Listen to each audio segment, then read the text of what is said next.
वहीं अरविंद केजरीवाल ने कहा कि जस्टिस स्वर्णकांता शर्मा जी से न्याय मिलने की उनकी उम्मीद टूट चुकी है। बड़ी जानकारी दे दें आपको, आम आदमी पार्टी के संयोजक अरविंद केजरीवाल ने कहा कि अपनी अंतरात्मा की आवाज सुनते हुए, गांधी जी के सिद्धांतों को मानते हुए और सत्याग्रह की भावना के साथ उन्होंने फैसला किया है कि वो इस केस में उनके सामने पेश नहीं होंगे और कोई दलील नहीं रखेंगे। में कई बार ऐसे मौके आते हैं जब जीत या हार मायने नहीं रखते, उससे भी बड़ा हो जाता है सही और गलत का सवाल। क्या सही है और क्या गलत है? ऐसे समय में हमें यह तय करना होता है कि हम मुश्किल रास्ता चुनेंगे या आसान रास्ता। आज मैं भी एक ऐसे मोड़ पे खड़ा हूं। आप सब जानते हैं कि मुझे एक झूठे केस में फंसाया गया, मुझे जेल भेज दिया गया, एक चुनी हुई सरकार को गलत तरीके से गिरा दिया गया, हमें कई महीने जेल में रखा, पर आखिरकार सच की जीत हुई। 27 फरवरी को अदालत ने मुझे पूरी तरह निर्दोष घोषित कर दिया।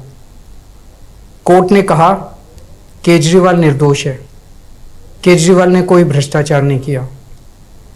कोर्ट ने सीबीआई की जांच पे ही सवाल खड़े कर दिए और जांच अधिकारी के खिलाफ एक्शन लेने के आदेश दे दिए।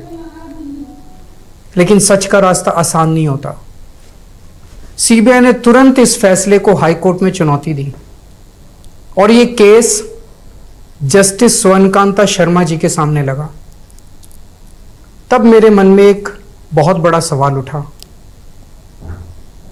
क्या इनके सामने मुझे न्याय मिलेगा? मेरे मन में यह प्रश्न क्यों आया?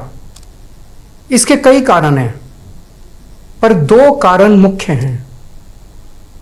पहला कारण यह कि आरएसएस की जिस विचारधारा वाली सरकार ने झूठे आरोप लगा के मुझे जेल डाला, जज साहिबा ने स्वयं माना है कि उस विचारधारा से जुड़े संगठन अखिल भारतीय अधिवक्ता परिषद के मंचों पे वे कई बार जाती रही हैं। मैं और आम आदमी पार्टी उस विचारधारा के घोर विरोधी हैं। ऐसे में क्या उनके सामने मुझे न्याय मिल सकता है? दूसरा कारण कॉन्फ्लिक्ट ऑफ इंटरेस्ट।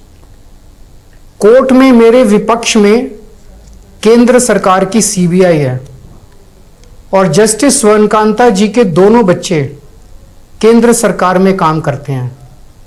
उनके दोनों बच्चे केंद्र सरकार के वकीलों के पैनल में हैं। हमारे सामने कोर्ट में दूसरी ओर से वकील हैं सॉलिसिटर जनरल श्री तुषार मेहता जी।